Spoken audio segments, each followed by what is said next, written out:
கோயம்புத்தூர் சரௌண்டிங்கில் இருக்கக்கூடிய பிரைவேட் காலேஜஸில் யூஜி பிஜி அட்மிஷன் மட்டும் இல்லாமல் பிஇ பிடெக் எம்பிஏ எம்சிஏ அட்மிஷனுக்கும் உங்களுக்கு உதவி தேவைப்படுது அப்படின்னா கீழே தெரியக்கூடிய இந்த நம்பருக்கு நீங்கள் கால் அல்லது வாட்ஸ்அப் பண்ணலாம்.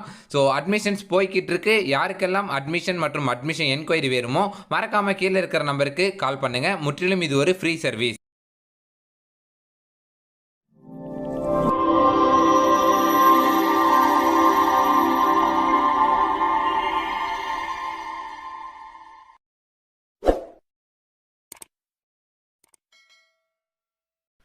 ஹாய் கைஸ், நான் தான் டாக்கிங் தமிழா கேக்ஸ் பேசுகிறேன். இன்றைக்கி என்ன அப்டேட் பார்க்க போகிறோம் அப்படின்னா Tancet 2022ஓட ஆன்லைன் கவுன்சிலிங் ப்ரொசீஜர் எப்படி இருக்கும். ஸோ ஸ்டெப் பை ஸ்டெப்பாக நான் உங்களுக்கு எக்ஸ்பிளைன் பண்ண போகிறேன். ஸோ வீடியோ கொஞ்சம் லென்த்தாக போனாலும் ஒவ்வொரு ஸ்டெப்லேயும் என்னென்ன விஷயங்கள் சொல்லியிருக்கோங்கிறத தெளிவாக கேட்டுக்கோங்க. அதுக்கப்புறம் கவுன்சிலிங்கை தெளிவாக அட்டன் பண்ணலாம். ஓகேவா? டெமோ வீடியோ வரதுக்கு முன்னாடி இந்த வீடியோ நீங்கள் பார்த்தா தான் உங்களுக்கு டெமோ வீடியோவில் என்ன சொல்கிறங்கிறதே புரியும். ஓகேவா? ஸோ இது நம்மளோட வாட்ஸ்அப் குரூப்பில் நீங்கள் ஜாயின் பண்ணல அப்படின்னா லிங்க் இந்த வீடியோக்குள்ள டிஸ்கிரிப்ஷனில் இருக்குது, மறக்காமல் ஜாயின் பண்ணிக்கோங்க. ஸோ உங்களுக்கான கொரிஸ் எல்லாம் நீங்கள் வாட்ஸ்அப் மூலமாகவே கேட்கலாம். ஸோ வாங்க இன்றைக்கி வீடியோக்குள்ளே போகலாம். எம்பிஏ எம்சிஏ பொறுத்த வரைக்கும் இந்த கவுன்சிலிங் ப்ரொசீஜர் எப்படி இருக்கும் அப்படின்னா உங்களுக்கு ஸ்டெப் பை ஸ்டெப்பாக இருக்கும். அதில் மொதல் ஸ்டெப்பு ரிஜிஸ்ட்ரேஷன். ஸோ கவுன்சிலிங்க்கு தனியாக ரிஜிஸ்ட்ரேஷன் பண்ணணும். இப்போது இந்த ரிசல்ட் வரையும் பார்த்தீங்க இல்லையா, அதோட முடிஞ்சிருச்சு. ரிசல்ட் பார்த்து உங்களோட ஸ்கோர் கார்டை டவுன்லோட் பண்ணிட்டீங்கன்னா முடிஞ்சுது. அதோட அந்த அண்ணா யூனிவர்சிட்டி வெப்சைட்டை தலைமுழிக்கணும். அதுக்கப்புறம் உங்களுக்கான வெப்சைட் எதுன்னு கேட்டிங்கன்னா ஜிசிடின்னு சொல்லுவோம், government college of technology Coimbatore. அவங்க தான் உங்களுக்கான எம்பிஏ எம்சிஏ கவுன்சிலிங் நடத்துவாங்க. எம்இஎம்டெக்கு டேன்கா அப்படின்னு சொல்லி இன்னொரு வெப்சைட் இருக்குது, தமிழ்நாடு காமன் அட்மிஷன் அண்ணா யூனிவர்சிட்டியில் தான் இருக்கும். அதுக்குள்ளே போய் நடக்கும். சரிங்களா? இதே ப்ரொசீஜர் தான் உங்களுக்கும். சரிங்களா? தனித்தனியாக இல்லை, ஒரே ப்ரொசீஜர் தான். அப்படியே ஃபாலோ பண்ணிக்கோங்க. ஃபஸ்ட்டு வந்து ரிஜிஸ்ட்ரேஷன் பண்ணணும். ஸோ 19,000 பேருக்கு ரிசல்ட் வந்திருந்தாலும் 4,000 பேர் தான் ரிஜிஸ்டர் பண்ணுவான். மீதி எவனும் பண்ண மாட்டான். எல்லா வருஷமும் நடக்கக்கூடிய விஷயங்கள் தான். 4,500 பேர் மேக்ஸிமம் ரிஜிஸ்டர் பண்ணி அந்த கவுன்சிலிங் அட்டன் பண்ணுவாங்க. தென் அடுத்தது ரெண்டாவது ஆப்ஷன், உங்களோட சர்டிஃபிகேட்ஸை அப்லோட் பண்ணணும். 10th மார்க் ஷீட்லேருந்து எல்லா மார்க் ஷீட் வரைக்கும் நீங்கள் அப்லோட் பண்ணணும். 10th 12th community certificate, photo, sign and then உங்களோட யூஜி மார்க் ஷீட்ஸு இது வரைக்கும் எத்தனை இருக்கோ அத்தனை 5 செம்மோடது இருக்கும். அதை கொடுத்துட்டு 6வது செம் இப்போ தான் எழுதியிருக்கீங்க அப்படின்னா ஓகே ஃபைன். எழுதி ரிசல்ட் வந்துருச்சு அப்படின்னா ரிசல்ட் ஸ்க்ரீன்ஷாட் அப்லோட் பண்ண சொல்லுவாங்க. ஓகேவா? ரிசல்ட் வந்தால் ஸ்க்ரீன்ஷாட் எடுத்து வச்சுக்கோங்க. அது வேணும். அடுத்தது அந்த சர்டிஃபிகேட்ஸ் எல்லாம் ஆன்லைன்லேயே வெரிஃபை பண்ணுவாங்க. ஏன்னா உங்களுக்கு ஆன்லைன் கவுன்சிலிங் தான் தெரியும் இல்லையா? ஸோ அடுத்தது ஆன்லைன்லேயே வெரிஃபை பண்ணுவாங்க. எல்லாம் கரெக்டாக இருக்குது அப்படின்னா ஓகே. ஒரு வேளை பிளராக இருக்குது இல்லை தப்பாக இருக்குது அப்படின்னா உடனே உங்களை மறுபடியும் அப்லோட் பண்ணுங்கள் அப்படின்னு டைம் தருவாங்க. நீங்கள் அப்லோட் பண்ணிக்கலாம். இது எல்லாமே ஒரே நாள் நடக்குமா? அப்படிலாம் கிடையாது. 1 மாதத்துக்கு மேலே போகும். தென் அடுத்தது ரேங்க் லிஸ்ட்டுன்னு ஒன்று விடுவாங்க. முக்கியமான விஷயம், இப்போ தான் ரேங்க் லிஸ்ட்டு. ஸோ எத்தனை பேர் நீங்கள் இது வரைக்கும்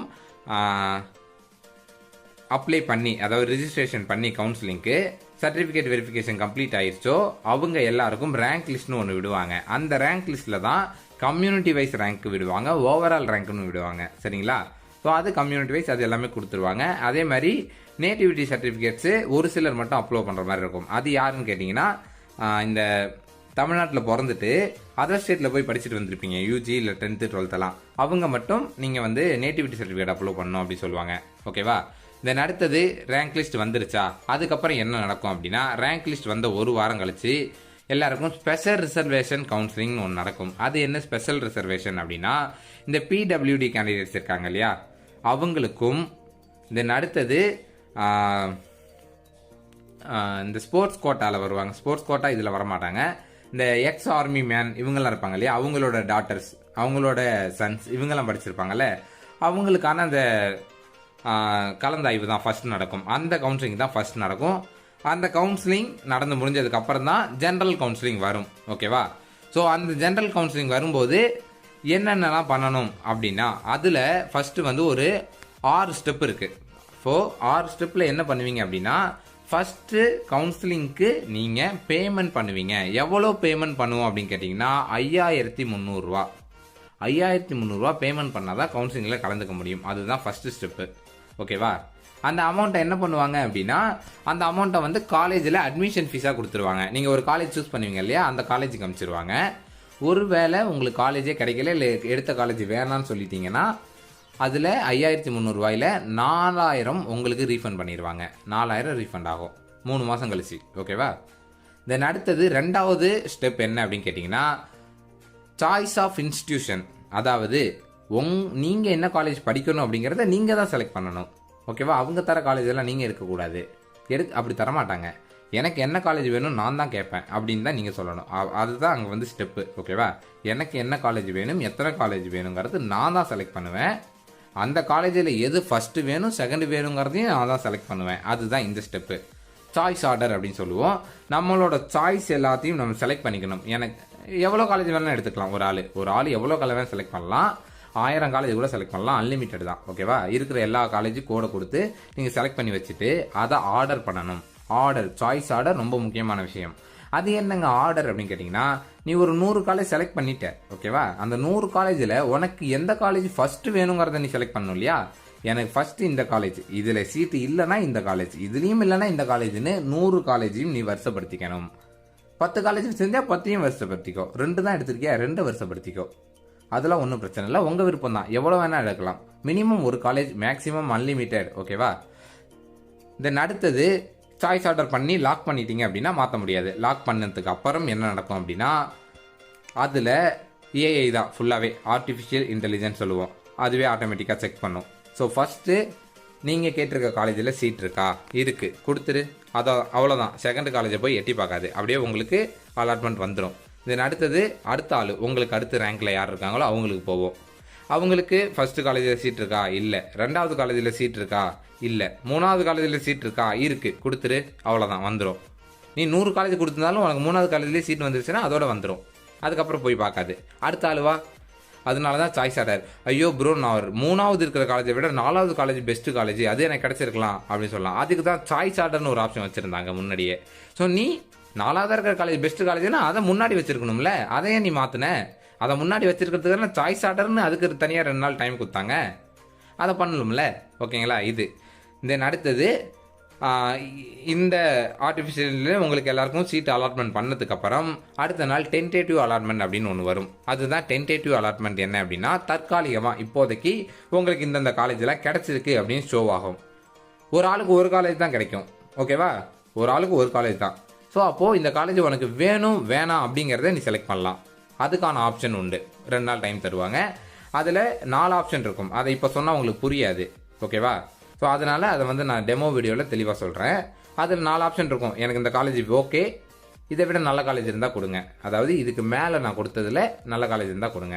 எனக்கு இப்போ கிடைச்சிருக்க காலேஜ் வேணாம், இதுக்கு மேலே இருக்கிற காலேஜில் நல்ல காலேஜ் இருந்தால் கொடுங்க. எனக்கு கிடைச்சிருக்க காலேஜ் வேணும், இதுவே போதும். எனக்கு கிடைச்சிருக்க காலேஜ் வேணாம், நான் கவுன்சிலிங் விட்டு வெளியே வரேன். இந்த 4 ஆப்ஷன் இருக்கும். ஓகேவா? அதுதான் டென்டேட்டிவ் அலாட்மெண்ட்டில் நீங்கள் பண்ண வேண்டிய விஷயம். வேணும் வேணான்னு செலக்ட் பண்ணணும். சரி, நீங்கள் செலக்ட் பண்ணதுக்கப்புறம் 4வது ஸ்டெப்பு உங்களுக்கான கன்ஃபர்மேஷன் அலாட்மெண்ட் அப்படி சொல்லுவாங்க. அதாவது ப்ரொவிஷனல் அலாட்மெண்ட். ஸோ உங்களோட ப்ரொவிஷனல் அலாட்மெண்ட் எல்லாம் வந்துடும். ஓகேவா? ஸோ ப்ரொவிஷனல் அலாட்மெண்ட்டு வந்துடும். நீங்கள் டவுன்லோட் பண்ணிக்கலாம். டவுன்லோட் பண்ணிட்டு அதிலே மென்ஷன் பண்ணியிருப்பாங்க, இத்தனாம் தேதிக்குள்ளே இந்த காலேஜில் போய் நீங்கள் ரிப்போர்ட் பண்ணிடுங்க, நான் சேர்ந்துக்கிறேன் அப்படின்னு அட்மிஷன் கன்ஃபார்ம் பண்ண சொல்லிடுவாங்க. ஓகேவா? ஸோ அதையும் நீங்கள் கன்ஃபார்ம் பண்ணிக்கலாம். ஸோ அதுக்கப்புறம் நீங்கள் காலேஜில் போய் எடுத்துகிட்டு போய் நீங்கள் கன்ஃபார்ம் பண்ணிக்கலாம். ஒரு வேளை வேணாம் அப்படின்னா கேன்சல் பண்ணிக்கலாம்.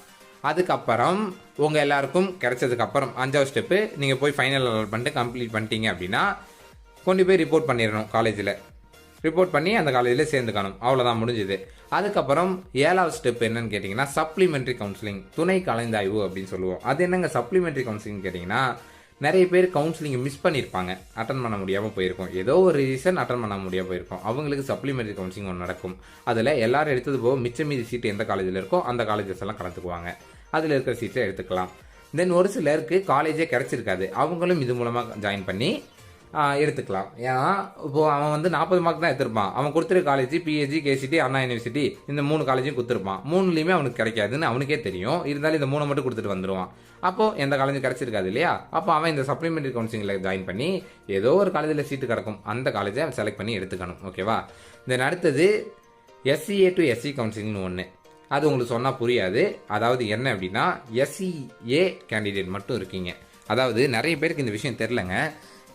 SCயில் சப்காஸ்ட் ஒன்று இருக்குது, அதுதான் SCA அப்படின்னு சொல்லுவாங்க. அது பிரித்து 2 வருஷம் ஆகுது. நிறைய பேருக்கு தெரியல.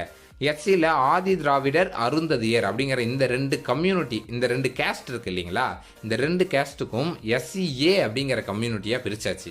ஓகேவா? எஸ்சிங்கிறது வேற, எஸ்சிஏங்கிறது வேற. எஸ்சிங்கிற கம்யூனிட்டியில் நிறைய வரும். எஸ்சிஏல அருந்ததியர் ஆதி திராவிடர் இந்த 2 கேஸ்ட் மட்டும் வரும். ஓகேவா? ஏன்னு ஆரம்பிக்கிற இந்த 2 கேஸ்ட்டும் எஸ்சிஏல வரும். ஸோ அவங்களுக்கெல்லாம் எஸ்சின்னு தான் கம்யூனிட்டி சர்டிஃபிகேட் இருக்கும். ஆனால் நீங்கள்லாம் அப்ளை பண்ணும்போது எஸ்சிஏன்னு தான் அப்ளை பண்ணணும். ஸோ அப்படி அவங்களுக்குன்னு தனியாக ரிசர்வேஷன் கொடுத்துருக்காங்க. அந்த ரிசர்வேஷனில் மட்டும் அவங்க பார்ட்டிசிபேட் பண்ணி அந்த சீட்டை எடுத்துக்கலாம். அது போக எஸ்சியில் சீட் இருந்தாலும் எடுத்துக்கலாம். அவங்களுக்கு அந்த 2 ஆப்ஷன் உண்டு. ஓகேவா? ஸோ அதனால எஸ்சிஏக்கு தான் நீங்கள் அப்ளை பண்ணணும். அருந்ததியர் ஆதி திராவிடருக்கு கீழே வரவங்க. அப்படி இருக்கும்போது தான் உங்களுக்கு சீட்டு வந்து நீங்கள் ஈஸியாக எடுத்துக்க முடியும். ஓகேவா? நிறைய ரிசர்வேஷன் உங்களுக்குன்னு தனியாக உண்டு. அந்த ரிசர்வேஷனில் உங்களுக்கு சீட்டு நல்ல காலேஜில் ஈஸியாக கிடைக்கும். ஓகேவா? ஸோ அப்படி இருக்கும்போது இந்த எஸ்சிஏல 2 சீட்டு 1 சீட்டு தான், ஆனால் ஆளுங்க கம்மியாக இருப்பாங்க.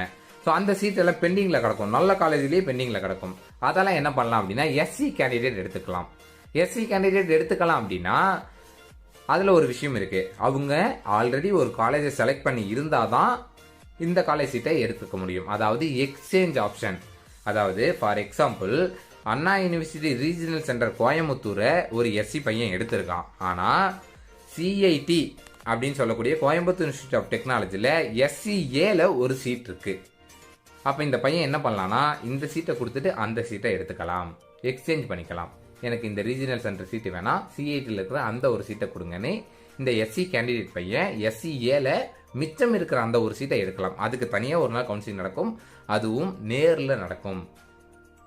கோயம்புத்தூர் கவர்மெண்ட் காலேஜ் ஆஃப் டெக்னாலஜின்னு சொல்லக்கூடிய ஜிசிடி காலேஜில் நேரில் போய் தான் அட்டன் பண்ணணும் அந்த கவுன்சிலிங்கை.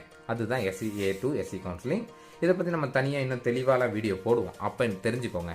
முடிஞ்ச அளவு எஸ்சியில் எஸ்சிஏ அதாவது ஆதி திராவிட அருந்ததியை வரீங்கன்னா உங்களோட கம்யூனிட்டி எஸ்சி கிடையாது, எஸ்சிஏ அப்படிங்கிறத ஞாபகத்தில் வச்சுக்கோங்க. ஓகேவா?